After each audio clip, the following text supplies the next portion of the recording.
Hey guys, once again welcome back to PCP Seeker YouTube channel. This is Abhyuday from AIIMS New Delhi. Right now I am intern in AIIMS. About my background, I was All India rank 17 in NEET 2020 with an score of 710 marks out of 720, in which I scored 180 out of 180 in physics and 175 out of 180 in chemistry and 355 out of 360 in biology.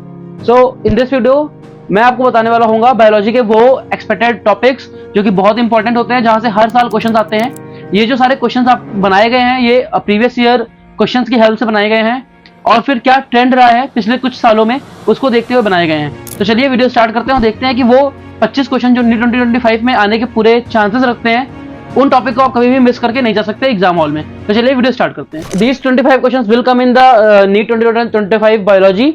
अब आते हैं हम sequence से start करेंगे from 11th to end of 12th। तो पहले starting of 11th के कुछ चैप्टर्स हम देख लेते हैं। तो सबसे पहला चैप्टर में आते हैं तो rules of nomenclature, taxonomic hierarchy. इसमें बहुत सारे क्वेश्चन आते हैं। टैक्सोनॉमिक हायरार्की बहुत इंपॉर्टेंट है। उसमें दो तरह के क्वेश्चन आ सकते हैं, या फिर वो कोई आपको फैमिली पूछ लेगा कि इस फैमिली में कौन सा इसमें से कौन सा बिलोंग करता है, या फिर उसका नाम दे देगा, पूछ लेगा क्या है, फैमिली है, जेनर है, स्पीशीज है, या फिर किंगडम है। ऐसे भी क्वेश्चन आते हैं, ठीक है। फिर उसके बाद आपको पता होगा जो ऑर्डर होता है, किंगडम, डिवीजन, देन उसके बाद जेनर स्पेसिफिक। तो ये सब कैसे किस ऑर्डर में आते हैं, इस पर भी क्वेश्चन आते हैं और आपके टेस्ट सीरीज में आते भी रहते हैं। तो ये आप इन टॉपिक्स को बिल्कुल छोड़ के नहीं जा सकते, इससे एक क्वेश्चन बिल्कुल आने ही वाला है।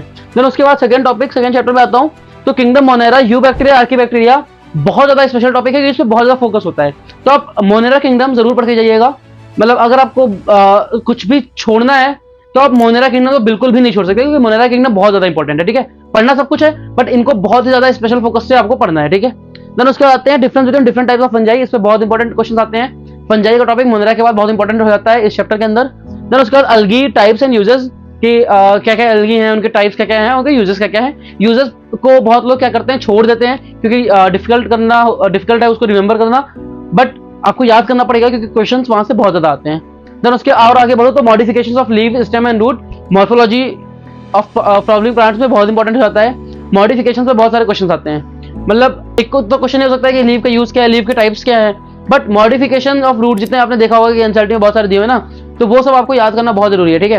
देन उसके बाद अगर मैं आगे बढ़ूं तो फ्रॉग एंड कॉकरोच, ठीक है। तो तीन चीजें एनसीईआरटी में दी हुई थी पहले भी, फ्रॉग, अर्थवर्म, कॉकरोच, बट उसमें से भी अगर बहुत इंपॉर्टेंट में बात करूं तो कॉकरोच एंड फ्रॉग हो जाता है। तो आप कॉकरोच एंड फ्रॉग को बिल्कुल पढ़ के जाइएगा। देन उसके और आगे बढ़ो तो structure of cell membrane, cell के चैप्टर में बहुत इंपॉर्टेंट होता है। सेल मेम्ब्रेन से बहुत क्वेश्चन आते हैं कि सेल मेम्ब्रेन के अंदर कौन से प्रोटीन्स होते हैं, क्या होता है, कैसा स्ट्रक्चर होता है, तो बहुत ज्यादा इंपॉर्टेंट है। तो ये सब जो टॉपिक्स मैं बता रहा हूँ इसको आप एक दफा नोट डाउन कर लीजिए और एक एक करके आप टॉपिक्स पढ़िए, ठीक है। कोशिश करिए कि आप इसको 5 दिन में खत्म करने की कोशिश करिए। 5 टॉपिक आप एक दिन में पढ़िए और सिर्फ इन टॉपिक्स को नहीं, थोड़ा थोड़ा पेरिफेरल एरियाज को भी पढ़ते रहो कि आपको जो सिलेबस हो 5 दिन के अंदर पूरी बायोलॉजी रिवाइज हो पाए, ठीक है। देन उसके बाद आते हैं सेल साइकिल, सेल डिवीजन में। तो वहां पे मियोसिस, माइटोसिस और मियोसिस के बीच का डिफरेंस आपको पता होना बहुत ज्यादा इंपॉर्टेंट है। लोग पूरा माइटोसिस पढ़ लेते हैं, मियोसिस पढ़ लेते हैं, बट आखिर में क्वेश्चन आता है कि इनमें से क्या चीज है जो माइटोसिस में होती है, मियोसिस में नहीं होती, या कौन सी चीज मियोसिस के किस फेज में होती है। तो जब आपको पूरा माइटोसिस मियोसिस क्लियर होगा तभी आप उन क्वेश्चंस को अटेंड कर पाओगे। तो ये बहुत ज्यादा इंपॉर्टेंट हो जाता है। इवन अगर मैं अपने केस में बताऊं, जब मैंने अपना एग्जाम दिया था तो इस चैप्टर से एक क्वेश्चन आया था जिसने रैंक डिफाइन कर दिया था, मतलब बहुत लोगों का। मतलब मेरी 70 रैंक आने में और जो जिसकी 50 रैंक आई होगी उसमें एक क्वेश्चन का ही अंतर होगा। और ये क्वेश्चन बहुत ज्यादा लोगों ने गलत किया था, जो कि अभी एम्स में पढ़ रहे हैं। तो इसलिए मैं कह रहा हूँ कि ये माइटोसिस और मियोसिस वाला चैप्टर जो है थोड़ा कॉन्सेप्चुअल है, इसको अच्छे से समझ कर ही पढ़िएगा, ठीक है। देन उसके बाद आगे बढ़ते हैं तो steps of prophase 1 of meiosis. मैंने आपको पहले बता दिया कि माइटोसिस मियोसिस आपको पूरा पढ़ना है। अब स्टेप्स ऑफ प्रोफेज 1 जितने भी उसके 5 स्टेप्स हैं उसको आप बिल्कुल मिस आउट नहीं कर सकते। देन उसके बाद आते हैं एक्टिविटी ऑफ एंजाइम्स। तो बायोमोलिक्यूल बहुत ही बड़ा चैप्टर, मुश्किल चैप्टर है, उसमें आपको एक्टिविटी ऑफ एंजाइम्स अच्छे से पढ़ना है, ठीक है। एंजाइम्स का जो पार्ट है उससे बहुत सारे क्वेश्चन आते हैं। देन उसके बाद अगर मैं आगे बढ़ूं प्लांट फिजियोलॉजी में, तो प्लांट फिजियोलॉजी के जो मैं टॉपिक्स आपको बताने जा रहा हूं, आपको 2 साइकिल पढ़नी है, केल्विन साइकिल और क्रेब्स साइकिल, बहुत इंपॉर्टेंट है। साइकिल पूरी रट जाओ, साइकिल पूरी याद कर जाओ, किसी भी स्टेप से कहीं से भी क्वेश्चन आ सकता है, ठीक है। तो प्लांट फिजियोलॉजी में ये इंपॉर्टेंट हो जाता है। देन उसके बाद फंक्शंस ऑफ प्लांट हार्मोन, बहुत सारे क्वेश्चन आते हैं। फंक्शन दे देगा, पूछेगा कौन सा प्लांट हार्मोन करा रहा है, बहुत बारे क्वेश्चन आता है, तो ये आपको जरूर पढ़ के जाना है, फंक्शंस ऑफ प्लांट हार्मोन पढ़ के जाना है। देन अब आते हैं ह्यूमन फिजियोलॉजी में, तो different type of pulmonary volume, matching के क्वेश्चन आते हैं बहुत सारे। देन उसके बाद इनके सेलेक्ट द इनकरेक्ट मैच भी आता है, तो ये बहुत इंपॉर्टेंट हो जाता है।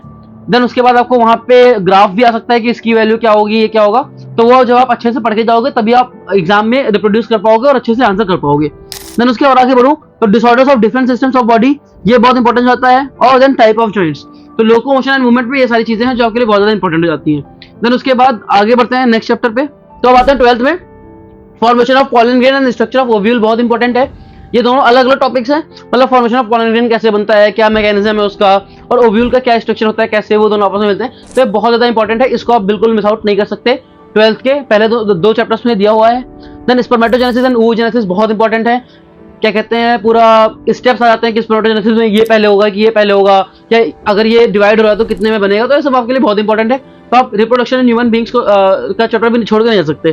देन मेंडल लॉ बहुत इंपॉर्टेंट है। डाइहाइब्रिड प्रोसेस सुपर इंपॉर्टेंट, मतलब आप मान के चलो यहाँ पे तो ये 2-3 क्वेश्चन ही लिखे हुए हैं, बट मैं आपको गारंटी के साथ कर सकता हूँ अगर आपने replication, translation, Mendel law, dihybrid process इतना आप पढ़ के चले गए ना, तो आपके 5 क्वेश्चन इन्हीं 2 टॉपिक में से आ जाएंगे। ठीक है, तो ये हो सकता है कि यहाँ जो मैंने आपको मैं टॉपिक्स बता रहा हूँ, यहाँ 25 नहीं, बट हो सकता है ज्यादा क्वेश्चन भी आ जाए, क्योंकि कुछ साल जेनेटिक्स का वेटेज ज्यादा होता है और यहाँ से क्वेश्चन भर भर के आते हैं। देन उसके बाद आओ मैं इवोल्यूशन में, तो separation and natural selection as evolutionary mechanisms, ये बहुत इंपॉर्टेंट हो जाता है। साथ ही साथ जब आप ये पढ़ना तो होमोलॉगस ऑर्गन, एनालॉगस ऑर्गन क्या होते हैं ये पढ़ लेना। साथ में डार्विन की क्या थ्योरी थी, हार्डी विंगर इक्विलिब्रियम क्या था, ये सब आपका पूरा जब कवर होगा तभी आपको नेचुरल सिलेक्शन अच्छे से समझ में आएगा और स्पेसिफिकेशन भी आपको समझ में आएगा। देन उसके आगे बढ़ो तो माइक्रोब्स के यूजेस, प्यूरिफिकेशन ऑफ वाटर और इंडस्ट्रियल एप्लीकेशंस बहुत इंपॉर्टेंट है। माइक्रोब्स इन ह्यूमन वेलफेयर का चैप्टर इज सुपर इंपॉर्टेंट, बहुत छोटा चैप्टर है, लोग छोड़ देते हैं, बट वहां से 4 से 5 क्वेश्चन हर साल आते हैं। तो माइक्रोब्स इन ह्यूमन वेलफेयर पूरा पढ़ लो, अगर पूरा पढ़ने का टाइम नहीं है तो इतनी चीजें तो जरूर करके जाओ। Then steps of recombinant DNA technology, biotech का सुपर इंपॉर्टेंट टॉपिक है, आपको रिकॉम्बिनेंट डीएनए टेक्नोलॉजी अच्छे से पूरा पढ़ के जाना है। ठीक है, तो ये चीज आप कभी छोड़ नहीं सकते। देन उसके बाद मैं इकोलॉजी में आऊँ तो 2 टॉपिक उसमें आपके लिए है। एक तो आपका इकोलॉजिकल पिरामिड्स, क्योंकि आपने देखा है कि इकोलॉजिकल पिरामिड से क्वेश्चंस आते हैं और कभी कभी टफ क्वेश्चंस भी आते हैं। देन उसके बाद बायोडाइवर्सिटी फैक्ट्स और नंबर्स पे बहुत क्वेश्चन आते हैं, नीट में पूछ लेगा कि आपसे यहाँ पे कितनी स्पीशीज है, वहां पे कितनी स्पीशीज है। लाइक एनसीईआरटी में बहुत डेटा दिया हुआ है ना कि यहाँ पे कितनी स्पीशीज है, इस एरिया में कितनी स्पीशीज है। तो डेटा भले ही पुराना हो, बट वही data same to same exam में आता है और आपको सही करना होता है। सो आई होप आपको पता चला होगा इस वीडियो से कि क्या क्या टॉपिक्स इंपॉर्टेंट है एनसीईआरटी में।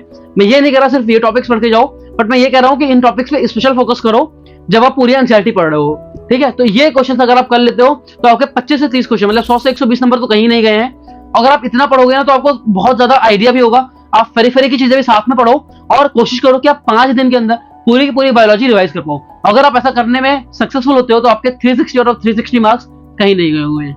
सो आई होप आपको ये वीडियो अच्छी लगी होगी। वीडियो अच्छी लगी तो लाइक जरूर करें और चैनल जरूर सब्सक्राइब करें ऐसी और भी इंफॉर्मेटिव वीडियोस के लिए। हम मिलेंगे अपने नेक्स्ट वीडियो में, तब तक के लिए बाय बाय और चैनल जरूर सब्सक्राइब करें।